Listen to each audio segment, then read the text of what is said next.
En ce moment même, pendant que vous regardez ou lisez ceci, il y a une femme dans votre vie qui est profondément attirée par vous. En réalité, il y en a peut-être plus d'une, et vous n'en avez absolument aucune idée.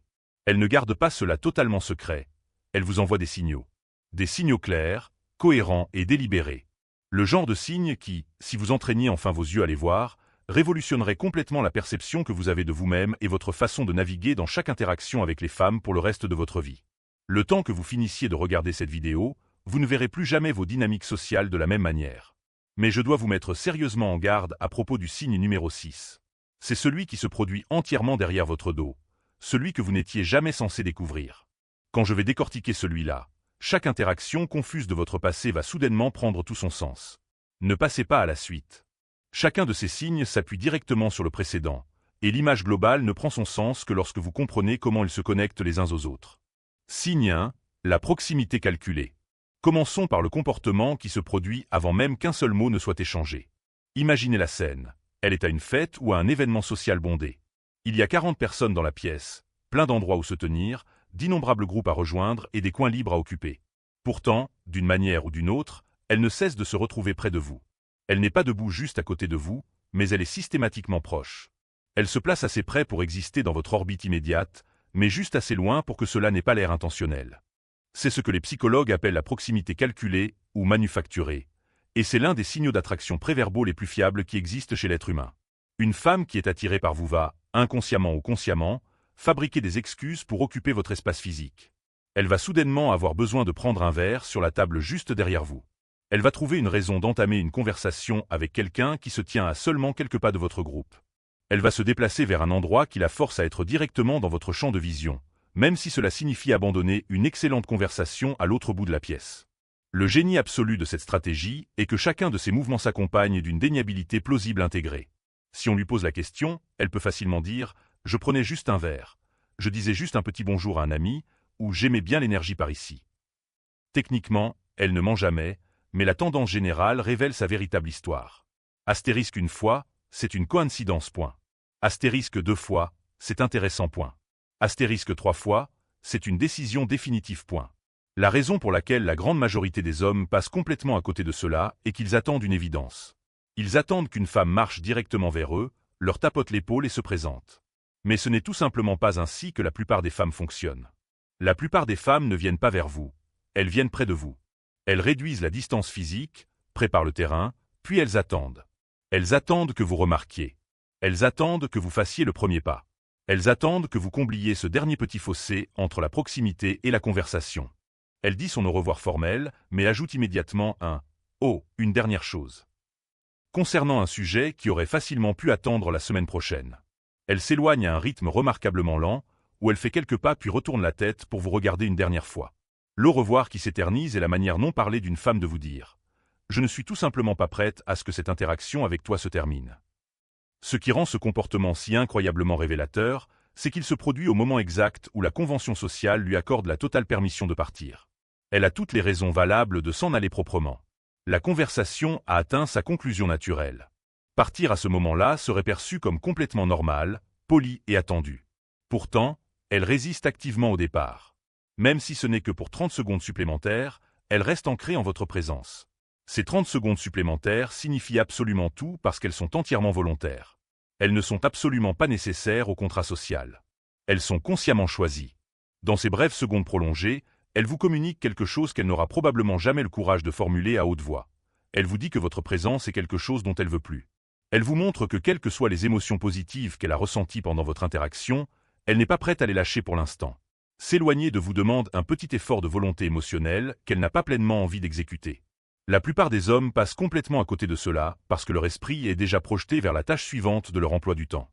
Si vous commencez à prêter attention à cette configuration spatiale, vous commencerez à la remarquer partout. Au travail, lors des rassemblements sociaux et même dans les espaces publics ordinaires. Les femmes qui sont intéressées se positionneront dans votre univers et attendront patiemment que vous vous retourniez pour les voir. La plupart des hommes ne se retournent jamais. Ne soyez pas comme la plupart des hommes. Signe 2, le changement vocal. Ce signe suivant est si subtil qu'il nécessite une réelle conscience situationnelle pour être détecté, mais une fois que vous aurez entraîné vos oreilles à l'entendre, vous ne pourrez plus jamais l'ignorer. Quand une femme est sincèrement attirée par un homme, la qualité acoustique de sa voix change. Cela ne se produit pas de manière spectaculaire, et ce n'est certainement pas caricatural ou trop évident. Au lieu de cela, sa voix s'altère dans sa texture, sa chaleur et son rythme. Des recherches en psychologie vocale ont constamment démontré que les femmes modulent inconsciemment leur ton de voix lorsqu'elles s'adressent à un homme qu'elles trouvent attrayant. La voix devient légèrement plus douce et nettement plus chaleureuse. Il y a une musicalité mélodique qui disparaît complètement lorsqu'elle utilise son ton de conversation normal et quotidien. Elle peut ralentir légèrement son débit de parole, laissant ses mots résonner avec plus de poids émotionnel, ou elle peut rire plus librement et avec moins de retenue. C'est comme si ses barrières sociales tombaient et qu'elle ne contrôlait plus rigidement son image. Voici exactement comment le détecter. Écoutez comment elle parle aux autres, puis contrastez immédiatement cela avec la façon dont elle vous parle. Ne vous concentrez pas uniquement sur ce qu'elle dit. Concentrez-vous intensément sur la façon dont elle le dit. Ils disent au revoir, tournent les talons et ratent complètement la femme qui est restée là, un instant silencieux, avant de s'en aller finalement. Ils ne la voient jamais jeter un coup d'œil par-dessus son épaule. Ils ne saisissent jamais cette dernière lueur fugitive de « j'aurais aimé que ça dure plus longtemps » inscrite sur son visage. Ralentissez votre rythme. Prêtez une attention profonde à la façon dont se déroule vos au revoir. Entre une femme qui est sincèrement attirée par vous et vous, elle trouvera toujours un moyen de rendre le départ légèrement plus difficile qu'il ne doit l'être en réalité. Conclusion. Voici l'ultime vérité que vous devez intérioriser. Les femmes ont activement communiqué leur attraction pour vous tout au long de votre vie. Elles ne l'ont pas fait avec des mots crus, de grands gestes publics ou des signaux indéniables qui vous frappent la tête comme une brique. Elles l'ont fait discrètement à travers leur présence physique, à travers la proximité calculée, à travers de subtils changements vocaux, à travers des souvenirs stockés, à travers des prétextes fabriqués et à travers des au revoir qui s'éternisent. Elles ont parlé un langage magnifique et complexe qui a toujours été conçu pour être subtil. Un langage qui exige intrinsèquement une perception aiguisée pour être décodé avec précision. Et vous l'avez manqué. Pas seulement un petit peu, mais la majeure partie. Peut-être même la totalité. Cela ne s'est pas produit parce que quelque chose ne va pas chez vous. Cela s'est produit simplement parce que personne ne vous a jamais remis le dictionnaire pour décoder ce langage. Mais maintenant, vous tenez ce dictionnaire entre vos mains. Y a-t-il une différence perceptible? Une douceur distincte enveloppe-t-elle ces mots à l'instant même où elle tourne son attention vers vous? Y a-t-il un niveau de chaleur qui était complètement absent il y a un instant lorsqu'elle parlait à un collègue ou à un inconnu? La voix ne ment tout simplement pas. Les gens peuvent soigneusement choisir leurs mots. Ils peuvent contrôler leurs expressions faciales jusqu'à un certain point. Mais le ton vocal est fortement régulé par le système nerveux autonome. Il répond directement aux états émotionnels internes avant même que l'esprit conscient n'ait la chance de réaliser ce qui se passe. Quand sa voix s'adoucit en votre présence, sa biologie répond à votre personne d'une manière qu'elle ne réalise peut-être pas elle-même. C'est l'un des signaux les plus honnêtes et non filtrés de l'interaction humaine, et presque personne n'y prête attention. Signe 3, la question gratuite. Imaginez que vous êtes dans une conversation décontractée avec elle. Le sujet est complètement léger, superficiel et ordinaire. Puis, de nulle part, elle vous pose une question qui va juste un peu plus en profondeur que ne le requiert la situation actuelle. Elle pourrait demander « Au fait, qu'est-ce qui t'a donné envie de te lancer dans cette branche? Tu habites dans le coin ou tu as déménagé ici récemment? Qu'est-ce que tu aimes faire quand tu as du temps libre en dehors du travail? Ou tu as toujours eu cet état d'esprit ou c'est quelque chose que tu as développé avec le temps? » À la surface, ce sont des questions parfaitement normales et polies. Et elles le sont. Mais la clé pour décoder ce signe n'est pas la question littérale en soi. C'est le timing et la nécessité. La vraie question à l'avenir n'est plus de savoir si ces signaux existent. Ils existent absolument. La vraie question est de savoir si vous allez enfin commencer à faire attention. Allez-vous ralentir votre esprit pour observer ce qui se passe réellement dans l'espace physique autour de vous, ou allez-vous rester piégé à l'intérieur de votre propre tête, à vous demander constamment si vous plaisez aux femmes alors que les preuves concrètes vous sont fournies quotidiennement? Ouvrez les yeux. Les signaux sont là. Ils ont toujours été là. Vous savez enfin exactement où regarder. Si cette analyse a fondamentalement modifié votre vision de vos interactions quotidiennes, pensez à vous abonner. Cet espace existe exclusivement pour les hommes qui veulent comprendre la psychologie humaine à une profondeur que la plupart des gens n'atteignent jamais, non pas pour manipuler, et non pas pour jouer à des jeux superficiels, mais pour voir enfin ce qui se produit réellement dans les espaces calmes entre les mots. Laissez un commentaire ci-dessous et dites-moi lequel de ces signes vous a complètement échappé jusqu'ici. Je vous le promets, une fois que vous aurez entraîné votre cerveau à le remarquer, vous ne pourrez plus jamais l'ignorer. Et cela change tout. Elle n'avait pas besoin de demander cela. La conversation ne se dirigeait pas naturellement dans cette direction. Il n'y avait absolument aucune raison logique ou situationnelle de plonger sous la surface. Pourtant, elle a choisi de le faire. Elle a activement fabriqué une raison d'extraire des informations plus personnelles sur vous. C'est un comportement classique de collecte d'informations, et dans le contexte de l'attraction, c'est incroyablement révélateur. Lorsqu'une femme est complètement indifférente à un homme, elle se contente parfaitement de laisser la conversation exactement là où elle se trouve, en surface. Elle ne pousse pas plus loin, elle ne pose pas de questions ouvertes pour approfondir et elle ne cherche pas de contexte. Elle fournit des réponses polies et brèves et laisse l'interaction suivre son cours naturel vers une conclusion tranquille. Mais quand elle est attirée, elle prolonge l'interaction. Elle creuse. Elle pose la question inutile parce qu'elle veut plus de données sur l'architecture de votre esprit. Elle veut construire un profil mental détaillé de qui vous êtes au-delà de ce qui est visible au premier abord. Chaque question qu'elle pose, alors qu'elle n'en avait pas logiquement besoin, est un petit investissement délibéré de son énergie. C'est un choix conscient de consacrer son attention à vous comprendre, alors qu'elle pourrait facilement la dépenser ailleurs dans la pièce. La plupart des hommes interprètent cela à travers un prisme amical, en se disant « Oh, elle est juste gentille » ou « C'est juste une très bonne interlocutrice ». Bien que cela puisse parfois être vrai, lorsque les questions inutiles s'enchaînent et qu'elles poussent constamment vos interactions au-delà du point où elles s'éteindraient naturellement, ce n'est pas de la simple gentillesse. C'est un intérêt romantique actif, délibéré et soutenu. Signe 4. Le rappel de détails. Ce signe se manifeste généralement un peu plus tard. Vous ne le verrez pas typiquement lors de la toute première conversation, mais plutôt lors de la deuxième, de la troisième ou de la cinquième. Quand il apparaît enfin, il constitue l'une des validations d'attraction les plus puissantes que vous puissiez recevoir. Rappelez-vous une remarque anodine que vous avez faite en passant il y a des semaines. Peut-être avez-vous brièvement mentionné un restaurant spécifique que vous appréciez, un film de niche que vous vouliez voir ou un problème mineur auquel vous faisiez face au bureau. C'était quelque chose de petit, d'oubliable et de tout à fait secondaire dans la conversation. Puis, un jour, totalement de nulle part, elle le remet sur le tapis. Elle dira « Au fait, tu as fini par tester ce restaurant dont tu parlais ?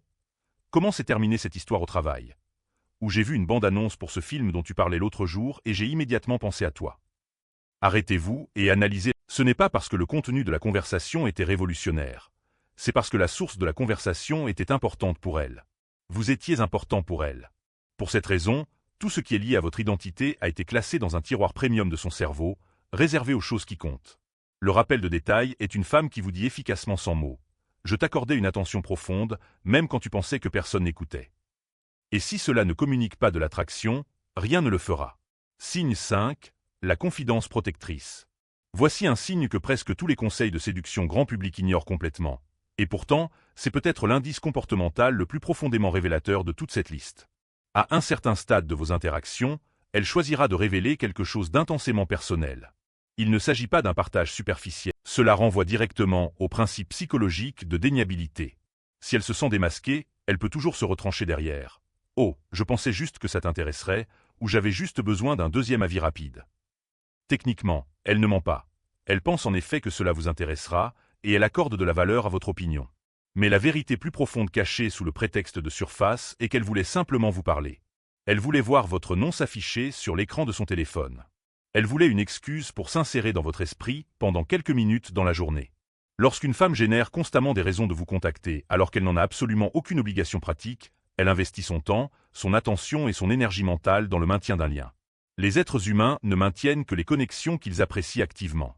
Si elle trouve des raisons de vous contacter quand elle n'y est pas obligée, la vraie raison, c'est tout simplement vous. Signe 8. L'au revoir qui s'éternise. Soudain, une de ses amies proches commence à vous parler nettement plus que d'habitude. Ou peut-être qu'une connaissance mutuelle dans votre cercle social vous demande l'air de rien si vous voyez quelqu'un en ce moment. Peut-être encore qu'un collègue qui vous adressait à peine la parole par le passé commence à engager la conversation, glissant subtilement des questions personnelles sur votre mode de vie, vos projets de week-end ou votre situation amoureuse. C'est l'enquête par tiers, et c'est l'une des manœuvres les plus anciennes et les plus classiques du répertoire féminin. Quand une femme ressent une forte attraction pour un homme mais n'est pas tout à fait prête à rendre ses sentiments évidents, elle envoie des éclaireurs. Ses amis, ses connaissances mutuelles et parfois même ses collègues deviennent de véritables agents de renseignement. Leur mission principale est de collecter des données sur vous et de rapporter leurs conclusions au quartier général. Ils veulent savoir, es-tu célibataire ? Montres-tu de l'intérêt pour quelqu'un d'autre ? Comment te comportes-tu quand elle n'est pas dans la pièce ? Que pensent généralement les autres de toi ? Elle orchestre cette opération secrète pour deux raisons distinctes. 1. Pour évaluer précisément le risque avant de se rendre vulnérable. Si son éclaireur rapporte que vous êtes émotionnellement indisponible, que vous voyez quelqu'un d'autre ou que vous êtes complètement désintéressé, elle peut se protéger du rejet sans jamais avoir à exposer ses propres sentiments de manière directe. 2. Pour construire une image globale de votre caractère. Elle veut des perspectives externes qui existent en dehors de ses propres interactions avec vous. Elle veut savoir qui vous êtes dans les espaces qu'elle n'occupe pas personnellement.